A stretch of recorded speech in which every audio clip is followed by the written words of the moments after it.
ನಮಸ್ಕಾರ ಎಲ್ಲರಿಗೂ info with Swati ಚಾನೆಲ್ಗೆ ಎಲ್ರಿಗೂ ಆತ್ಮೀಯವಾದ ಸ್ವಾಗತ. ಗೃಹಲಕ್ಷ್ಮಿ ಸಂಘಕ್ಕೆ ಯಾವ ರೀತಿ ಅಪ್ಲಿಕೇಶನ್ ಹಾಕಬೇಕು, ಏನೆಲ್ಲ ರೂಲ್ಸ್ಗಳನ್ನ ಇವಾಗ ಇಟ್ಟಿದ್ದಾರೆ ಅಂಡ್ ಇದಕ್ಕೆ ಅಪ್ಲಿಕೇಶನ್ ಹಾಕೋದಕ್ಕೆ ನಾವು ಏನು ಎಲಿಜಿಬಿಲಿಟಿ ಆಗಿರ್ಬೋದು ಅಥವಾ ಏನೆಲ್ಲ ಒಂದು ಕ್ರೈಟೀರಿಯಾ ಒಳಗಡೆ ನಾವು ಇರಬೇಕು ಅಂತ ಹೇಳಿ ತುಂಬಾ ಜನ ಕಮೆಂಟ್ ಅಲ್ಲಿ ಕೇಳ್ತಾ ಇದ್ರಿ ನನಗೆ. ಸೊ ಗೃಹಲಕ್ಷ್ಮಿ ಸಂಘದಿಂದ 50ರಿಂದ 3 ಲಕ್ಷದವರೆಗೂ ನಿಮಗೆ ಸಾಲ ಕೊಡ್ತಾ ಇದ್ದಾರೆ. ಇದ್ರ ಬಗ್ಗೆ ಈ ವಿಡಿಯೋದಲ್ಲಿ ನಾನು ನಿಮಗೆ ತಿಳಿಸ್ಕೊಡ್ತೀನಿ. ಕಂಪ್ಲೀಟ್ ಆಗಿ ವಾಚ್ ಮಾಡಿ, ಬಿಕಾಸ್ ತುಂಬಾನೇ ರೂಲ್ಸ್ ಅಂಡ್ ರೆಗ್ಯುಲೇಷನ್ಸ್ ನ ಇವಾಗಷ್ಟೇ ಹೇಳಿದ್ದಾರೆ. ಇದ್ರ ಬಗ್ಗೆ ನಿಮಗೆ ನಾನು ಮಾಹಿತಿನ ಈ ವಿಡಿಯೋದಲ್ಲಿ ಕೊಡ್ತೀನಿ ಅಂಡ್ ಅಪ್ಲಿಕೇಶನ್ ಹಾಕೋದು ಹೇಗೆ ಅಂತ ಕೂಡ ನಾನು ವಿಡಿಯೋದಲ್ಲಿ ತಿಳಿಸ್ಕೊಡ್ತೀನಿ. ಚಾನೆಲ್ ಸಬ್ಸ್ಕ್ರೈಬ್ ಮಾಡ್ಕೊಂಡು ವಿಡಿಯೋನ ಕಂಟಿನ್ಯೂಸ್ ಆಗಿ ವಾಚ್ ಮಾಡಿ ಅಂತ ಕೇಳ್ಕೊತಾ ವಿಡಿಯೋನ ಶುರು ಮಾಡ್ತಾ ಇದ್ದೀನಿ.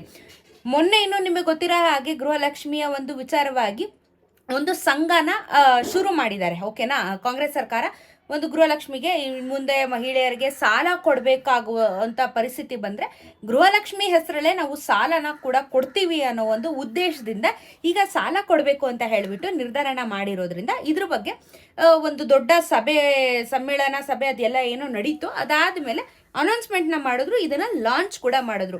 ಈ ಅಪ್ಲಿಕೇಶನ್ನ ನೀವು ಡೌನ್ಲೋಡ್ ಮಾಡ್ಕೊಂಡು ನೀವು ಅದರಲ್ಲಿ ಸಾಲನ ಪಡಿಬಹುದು ಅನ್ನೋದ್ರ ಬಗ್ಗೆ ಮಾಹಿತಿನೂ ಬಂದಿತ್ತು. ಈ ಅಪ್ಲಿಕೇಶನ್ ಇನ್ನೂ ಸಮೇತ ಆಪಲ್ ಸ್ಟೋರ್ ಅಥವಾ ಗೂಗಲ್ ಪ್ಲೇ ಅಲ್ಲಿ ನಿಮಗೆ ಅಪ್ಲಿಕೇಶನ್ ಬಂದಿಲ್ಲ. ಸೊ ಅದು ಬರೋವರೆಗೂ ನೀವು ಅಪ್ಲಿಕೇಶನ್ ಹಾಕೋದಕ್ಕೆ ಸ್ವಲ್ಪ ತಡ ಆಗಬಹುದು. ಇದರ ಬದಲಾಗಿ ಮತ್ತೊಂದು ವಿಚಾರನ ಇವಾಗ ಎತ್ತಿಡ್ದಿದ್ದಾರೆ. ಅಪ್ಲಿಕೇಶನ್ ಬರೋದು, ಸಾಫ್ಟ್ವೇರ್ ಡೆವಲಪ್ಮೆಂಟ್ ಅದೆಲ್ಲ ಟೈಮ್ ತಗೊಳುತ್ತೆ, ಕರೆಕ್ಟ್. ಅದನ್ನ ಬಿಟ್ಟು ಇನ್ನೊಂದಷ್ಟು ವಿಚಾರಗಳನ್ನ ಇವಾಗ ಅದಿಲ್ಲ ಅಂತಂದ್ರೆ ಬೇರೆ ಯಾವ ರೀತಿ ನಾವು ಅಪ್ಲಿಕೇಶನ್ ಹಾಕಬಹುದು ಅಂಡ್ ಎಲಿಜಿಬಿಲಿಟಿ ಕ್ರೈಟೀರಿಯಾ ಏನಿರುತ್ತೆ ಅನ್ನೋದ್ರ ಬಗ್ಗೆನೂ ಇವಾಗ ಕ್ಲಾರಿಟಿ ಸಿಕ್ಕಿರುವಂಥದ್ದು. ಈ ವಿಡಿಯೋದಲ್ಲಿ ಎಲ್ಲಾನು ನಾನು ನಿಮಗೆ ತಿಳಿಸ್ಕೊಡ್ತೀನಿ. ಮೊದಲನೇದಾಗಿ ಕೆಲವೊಂದಷ್ಟು ನಿಯಮಗಳನ್ನ ಜಾರಿ ಮಾಡಿದ್ದಾರೆ. ಈ ನಿಯಮಗಳ ಅಂಡರ್ ಅಲ್ಲಿ ನೀವು ಬಂದ್ರೆ ನೀವು ಇದಕ್ಕೆ ಫಲಾನುಭವಿಗಳು ಆಗಬಹುದು. ಮೊದಲನೇದು ನಿಯಮ ಏನು ಅಂತ ಅಂದ್ರೆ, ಇವಾಗ ನಿಮಗೆ ಗೃಹಲಕ್ಷ್ಮಿ ಯೋಜನೆಯ ಫಲಾನುಭವಿಗಳು ನೀವು ಆಗಿರ್ಬೇಕು. ಫಾರ್ ಎಕ್ಸಾಂಪಲ್ 20ನೇ ಕಂತಿನ ಹಣದವರೆಗೂ ಬಂತು, 21ನೇ ಕಂತಿನ ಹಣದಿಂದ ನನಗೆ ಗೃಹಲಕ್ಷ್ಮಿ ಹಣ ಜಮಾ ಆಗಿಲ್ಲ ಅಂತಂದ್ರೆ ಇದಕ್ಕೆ ನೀವು ಎಲಿಜಿಬಲ್ ಆಗೋದಿಲ್ಲ. ಬಿಕಾಸ್ ನಿಮಗೆ ಹಣ ಕ್ಯಾನ್ಸಲ್ ಆಗಿದೆ ಅಂದ್ರೆ ನಿಮ್ಮ BPL ರೇಷನ್ ಕಾರ್ಡ್ ಸಮೇತ ಕ್ಯಾನ್ಸಲ್ ಆಗಿರುತ್ತೆ ಅನ್ನೋದನ್ನ ಮರಿಬೇಡಿ. ಸೊ ಇವಾಗ ಕರೆಂಟ್ ಆಗಿ 23ನೇ ಕಂತಿನ ಹಣದವರೆಗೂ ಏನು ಜಮಾ ಮಾಡಿದ್ದಾರೆ ಅಲ್ಲಿವರೆಗೂ ನಿಮ್ಗೆ ಆಕ್ಟಿವ್ ಆಗಿ ಅಮೌಂಟ್ ಜಮಾ ಆಗಿರ್ಬೇಕು. ಇಂಥ ಫಲಾನುಭವಿಗಳಿಗೆ ಮಾತ್ರ ಅವಕಾಶ ಇರುವಂತದ್ದು, ಸರಿನಾ? ಇದಾದ್ಮೇಲೆ ಇದು ರೂಲ್ಸ್ ಏನು, ಯಾವ ರೀತಿ ನಾವು ಸೇವಿಂಗ್ಸ್ನ ಮಾಡ್ಕೋಬೇಕು ಅಥವಾ ಯಾವ ರೀತಿ ನಾವು ಬ್ಯಾಂಕ್ ಖಾತೆಗಳಲ್ಲಿ ತೆಗಿಬೇಕು ಅಂತ ಕೇಳ್ಬೋದು ನೀವು. ಈಗ ಗೃಹಲಕ್ಷ್ಮಿ ಹಣ ನಿಮ್ಗೆ ಎಷ್ಟು ಬರ್ತಾ ಇದೆ? 2,000 ರೂಪಾಯಿ ಬರ್ತಾ ಇದೆ. ಅದರಲ್ಲಿ 1,000 ರೂಪಾಯಿನ ನೀವು ಸೇವ್ ಮಾಡ್ಕೋಬೇಕಾಗತ್ತೆ, ಸರಿನಾ? 1,000 ರೂಪಾಯಿ ಸೇವ್ ಮಾಡಿಕೊಂಡು ತಿಂಗಳ ಇಷ್ಟು ಹಣ ಅಂತ ಹೇಳಿ ಸಂಘಕ್ಕೆ ದುಡ್ಡನ್ನ ಕಟ್ಟಬೇಕಾಗತ್ತೆ ನೀವು. ಸೊ ಈ ಸಂಘದ ನಿಯಮಗಳು ಕೆಲವೊಂದಷ್ಟಿದೆ. ಏನು ಅಂತ ಅಂದ್ರೆ, 1,000 ರೂಪಾಯಿ ಕೊಟ್ಟು ನೀವು ರಿಜಿಸ್ಟ್ರೇಷನ್ ಆಗಬೇಕಾಗತ್ತೆ. ಓಕೆನಾ? ಇದಕ್ಕೆ ನೀವು ಪೇಪರ್ ವರ್ಕ್ನ ಮಾಡಿಸ್ಕೋಬೇಕಾಗತ್ತೆ. ಈ ಪೇಪರ್ ವರ್ಕ್ ಎಲ್ಲ ನಿಮಗೆ ಅಂಗನವಾಡಿ ಕಾರ್ಯಕರ್ತೆಯರು ಮಾಡ್ಕೊಡ್ತಾರೆ, ಇನ್ನೆಲ್ಲೂ ಹೋಗೋ ಅವಶ್ಯಕತೆ ಇಲ್ಲ. 1,000 ರೂಪಾಯಿ ಕೊಟ್ಟು ನೀವು ಪೇಪರ್ ವರ್ಕ್ನ ಮಾಡ್ಕೋಬೇಕು, ರಿಜಿಸ್ಟ್ರೇಷನ್ನ ಮಾಡ್ಕೋಬೇಕಾಗತ್ತೆ. ಇನ್ನೊಂದು ಅದರದಲ್ಲಿ ರಿಜಿಸ್ಟ್ರೇಷನ್ ಮಾಡ್ಕೋಬೇಕು. ಪ್ರತಿ ತಿಂಗಳು ಕೇವಲ 200 ರೂಪಾಯಿ ಕಟ್ಟಬೇಕಾಗುತ್ತದೆ. ಸೊ ನೀವು ಒಂದು ಸತಿಗೆ ಮಾತ್ರ 1,000 ರೂಪಾಯಿ ಕಟ್ಬಿಟ್ಟು ರಿಜಿಸ್ಟ್ರೇಷನ್ ಮಾಡ್ಕೋತೀರಾ. ತಿಂಗಳ 200 ರೂಪಾಯಿನ ನೀವು ಸೇವ್ ಮಾಡ್ಕೋತಾ ಬರ್ತೀರಾ. 200 ರುಪೀಸ್ ಆ ಸಂಘಕ್ಕೆ ನೀವು ಕಟ್ತಾ ಹೋಗ್ತೀರಾ. ಸದಸ್ಯರಾಗಿ ಕೇವಲ 6 ತಿಂಗಳಲ್ಲಿ ಸಾಲ ಸೌಲಭ್ಯಗಳನ್ನ ದೊರೆಯುತ್ತದೆ. ಸೊ ಇವಾಗ ಇನ್ಸ್ಟೆಂಟ್ ಆಗಿ ನಿಮ್ಗೆ ಸಾಲ ಸಿಗಲ್ಲ. ಇವಾಗ ನನ್ನ ಸಂಘಕ್ಕೆ ಸೇರ್ಕೊಬಿಟ್ಟೆ ನನಗೆ ಮುಂದಿನ ತಿಂಗಳ ಸಾಲ ಕೊಟ್ಬಿಡ್ತಾರೆ ಅಂದ್ರೆ ಆಗಲ್ಲ.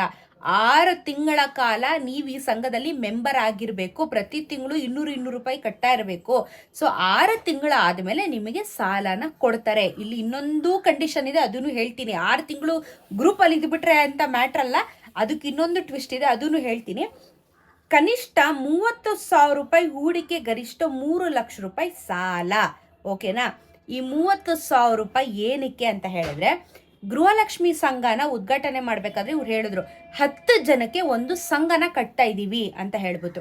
ಈ 10 ಜನ ಗ್ರೂಪ್ ಅಲ್ಲಿ ಇರ್ತಿರಲ್ಲ, ಈ 10 ಜನಕ್ಕೆ ಒಂದು ಗ್ರೂಪ್ನ ಮಾಡಿರ್ತಾರೆ. ಅಂದ್ರೆ ನೋಡಿ, ನಿಮ್ಮ ಏರಿಯಾದಲ್ಲೇ, ನಿಮ್ಮ ರೋಡಲ್ಲೇ, ನಿಮ್ಮ ಒಂದು ಅಂಗನವಾಡಿ ಹತ್ರ ಹೋದಾಗ ನೀವೇ ಒಂದು ಗ್ರೂಪ್ ಮಾಡ್ಕೋಬಹುದು. ಗ್ರೂಪ್ ಮಾಡ್ಕೊಂಡು ನಾವು 10 ಜನ ಒಂದು ಗ್ಯಾಂಗ್ ಆಗ್ತೀವಪ್ಪ, ನಾವೇ ಒಂದು ಗ್ರೂಪ್ ಮಾಡ್ಕೋತೀವಿ, ಗೃಹಲಕ್ಷ್ಮಿಗೆ ನಮ್ಗೆ ಹೆಲ್ಪ್ ಆಗುತ್ತೆ ಅನ್ನೋ ತರ ಮಾಡ್ಕೋಬೇಕು.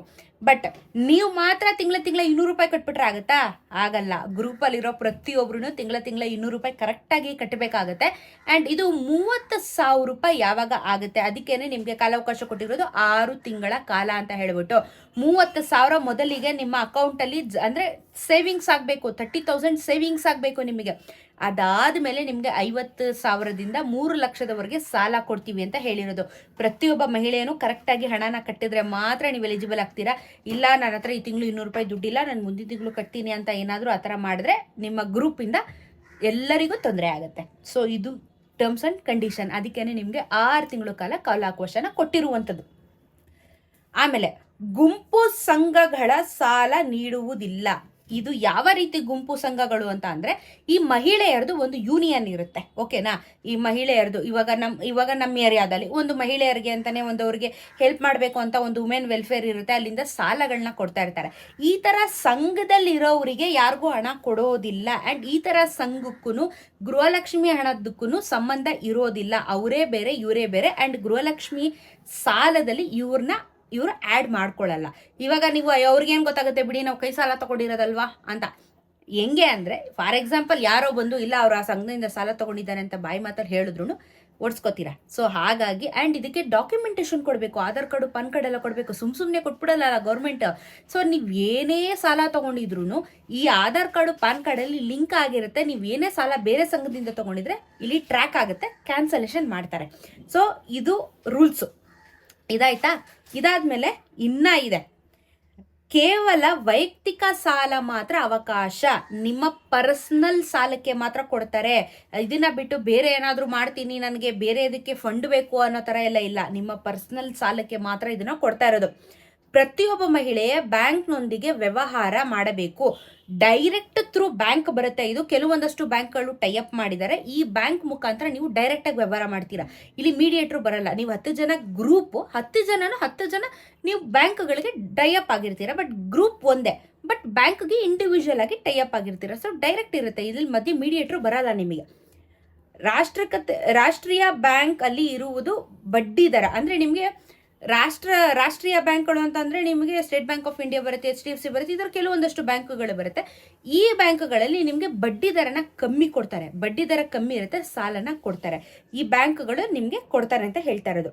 ಸಂಪೂರ್ಣ ಕೌಶಲ್ಯ ಲಿಸ್ಟ್ ವ್ಯವಹಾರ ನಡೆಯಲಿದೆ. ಕಂಪ್ಲೀಟ್ ಆಗಿ ಟ್ರಾನ್ಸ್ಪರೆಂಟ್ ಆಗಿ ನಡೆಯುತ್ತೆ ಅಂತ ಹೇಳಿದ್ದಾರೆ. ಸಂಘಕ್ಕೆ ಸೇರಲು ಯಾವುದೇ ಒತ್ತಡ ಇರುವುದಿಲ್ಲ. ಆ್ಯಂಡ್ ಈ ಗ್ರೂಪಿಗೆ ಸೇರ್ಕೊಳ್ಳೋಕ್ಕೆ ಯಾವ ಮಹಿಳೆಯರಿಗೂ ನೀವು ಸೇರ್ಕೊಳ್ಳೇಬೇಕು, ಹೋಗ್ಲೇಬೇಕು, ಸೇರ್ಕೊಳ್ರಪ್ಪ ಅಂತ ಹೇಳಿ ಯಾರು ಫೋರ್ಸ್ಫುಲ್ ಆಗಿ ಮಾಡೋ ಹಾಗಿಲ್ಲ. ನಿಮ್ಗೆ ಇಂಟ್ರೆಸ್ಟ್ ಇದ್ರೆ ನೀವು ಸೇರ್ಕೋಬೋದು, ಇಲ್ಲ ಅಂತಂದರೆ ಏನೂ ತೊಂದರೆ ಇಲ್ಲ. ಸೊ ನಿಮಗೆ ಇಷ್ಟ ಇದ್ರೆ ನಾನು ಸೇವಿಂಗ್ಸ್ ಮಾಡ್ತೀನಿ 200 ರೂಪಾಯಿ ಅಂತ ಅಂದರೆ, ನಿಮ್ಮ ಮುಂದಿನ ದಿನಗಳಲ್ಲಿ ಸಾಲ ಬೇಕು ಅಂದರೆ ಮಾತ್ರ ನೀವು ಗೃಹಲಕ್ಷ್ಮಿ ಸಂಘಕ್ಕೆ ಸೇರ್ಕೋಬಹುದು, ಇಲ್ಲ ಅಂತಂದರೆ ಅವಶ್ಯಕತೆ ಇಲ್ಲ.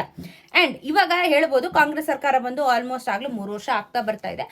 ಇನ್ನೊಂದು 2 ವರ್ಷದಲ್ಲಿ ಮುಂದೆ ಕಾಂಗ್ರೆಸ್ ಸರ್ಕಾರ ಏನಾದರೂ ಬಿದ್ದೋಯ್ತು, ಬೇರೆ ಯಾವುದಾದ್ರೂ ಪಕ್ಷ ಬಂತು ಅಂತ ಅಂದರೆ, ಇವಾಗ ಇಷ್ಟು ವರ್ಷ ನಾವು ಸೇವ್ ಮಾಡಿಸೋದೆಲ್ಲ ಹೋಗ್ಬಿಡುತ್ತಲ್ಲ, ಇದಕ್ಕೆ ಯಾರು ಇವಾಗ ರಿಸ್ಕ್ ತಗೋತಾರೆ ಅಂತ ನೀವು ಪ್ರಶ್ನೆ ಮಾಡ್ಬೋದು. ಅದಕ್ಕೂ ಉತ್ತರ ಕೊಟ್ಟಿದ್ದಾರೆ.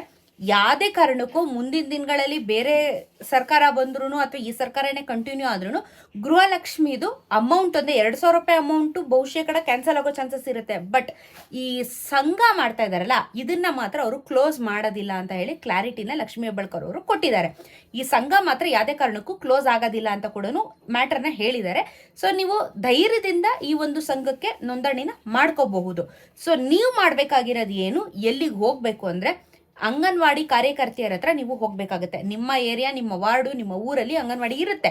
ಅಲ್ಲಿಗೆ ಹೋಗ್ಬಿಟ್ಟು ಇದರ ಸಂಘಗಳಿಗೆ ನಾವು ಮೆಂಬರ್ ಆಗಬೇಕು ಅಂತ ಹೇಳಿದ್ರೆ 10 ಜನ ಇಲ್ಲಾಂದ್ರೆ 5 ಜನ, ಡಿಪೆಂಡ್ ನಿಮ್ಮ ಒಂದು ಏರಿಯಾಲಿ ಅಂಗನವಾಡಿ ಕಾರ್ಯಕರ್ತೆಯರು ನಿಮಗೆ ಏನು ಗೈಡ್ಲೈನ್ಸ್ನ ಕೊಡ್ತಾರೆ ಅದರ ಮೇರೆಗೆ ನೀವು ಒಂದು ಗ್ರೂಪ್ನ ಕಟ್ಕೋಬೇಕಾಗತ್ತೆ. ಆಮೇಲೆ ರಿಜಿಸ್ಟ್ರೇಷನ್ನ 1,000 ರೂಪಾಯಿ ಕೊಟ್ಟು ರಿಜಿಸ್ಟ್ರೇಷನ್ ಮಾಡ್ಕೋಬೇಕಾಗತ್ತೆ. ತಿಂಗಳ ಸಂಘಕ್ಕೆ 200 ರೂಪಾಯಿನ ಕಟ್ಟಬೇಕಾಗತ್ತೆ. ಇದು ರೂಲ್ಸು, ಸರಿನಾ? ಸತತವಾಗಿ 6 ತಿಂಗಳ ಕಾಲ ನೀವು ಈ ಗ್ರೂಪಲ್ಲಿ ಮೆಂಬರ್ ಆಗಿದ್ರೆ ಮಾತ್ರ, ನಿಮಗೆ ಎಲ್ಲರೂ ಕರೆಕ್ಟಾಗಿ ಕಟ್ಟಿದ್ರೆ ಮಾತ್ರ ನೀವು 50,000ದಿಂದ 3 ಲಕ್ಷಕ್ಕೆ ಕಾಸು ಸಾಲ ಇಸ್ಕೊಳ್ಳೋದಕ್ಕೆ, ವೈಯಕ್ತಿಕವಾಗಿ ಸಾಲ ಇಸ್ಕೊಳ್ಳೋಕ್ಕೆ ಎಲಿಜಿಬಲ್ ಆಗ್ತೀರಾ. ಒಬ್ರು ಸಾಲ ಕಟ್ಟಿಲ್ಲ ಅಂದರೆ ಈ ಸಂಘಕ್ಕೆ 200 ರೂಪಾಯಿ ಕಟ್ಟಿಲ್ಲ ತಿಂಗಳ ಅಂತ ಹೇಳಿದ್ರೆ ಎಲ್ಲರಿಗೂ ಹೊಡ್ತಾ ಬೀಳುತ್ತೆ. ಅಂಗನವಾಡಿ ಕಾರ್ಯಕರ್ತೆಯರ ಹತ್ರ ಹೋಗಿ ವಿಚಾರ ಮಾಡಿ ನಿಮ್ಮದೇ ಆಗಿರುವಂಥ ಒಂದು ಗ್ರೂಪ್ನ ಕ್ರಿಯೇಟ್ ಮಾಡ್ಕೊಳ್ಳಿ. ಇದಕ್ಕೆ ಮೆಂಬರ್ ಆಗಿ ಸೇವಿಂಗ್ಸ್ನ ಶುರು ಮಾಡಿ 6 ತಿಂಗಳ ಆದಮೇಲೆ ನೀವು ಸಾಲನ ಪಡಿಬಹುದು. ಇನ್ಸ್ಟೆಂಟ್ ಆಗಿ ಗ್ರೂಪಿಗೆ ಸೇರ್ಕೊಂಡಿದ ತಕ್ಷಣ ಯಾರಿಗೂ ಸಾಲ ಕೊಡಲ್ಲ. ಇದ್ರ ಬಗ್ಗೆ ಕ್ಲಾರಿಟಿ ಇಟ್ಕೊಳ್ಳಿ.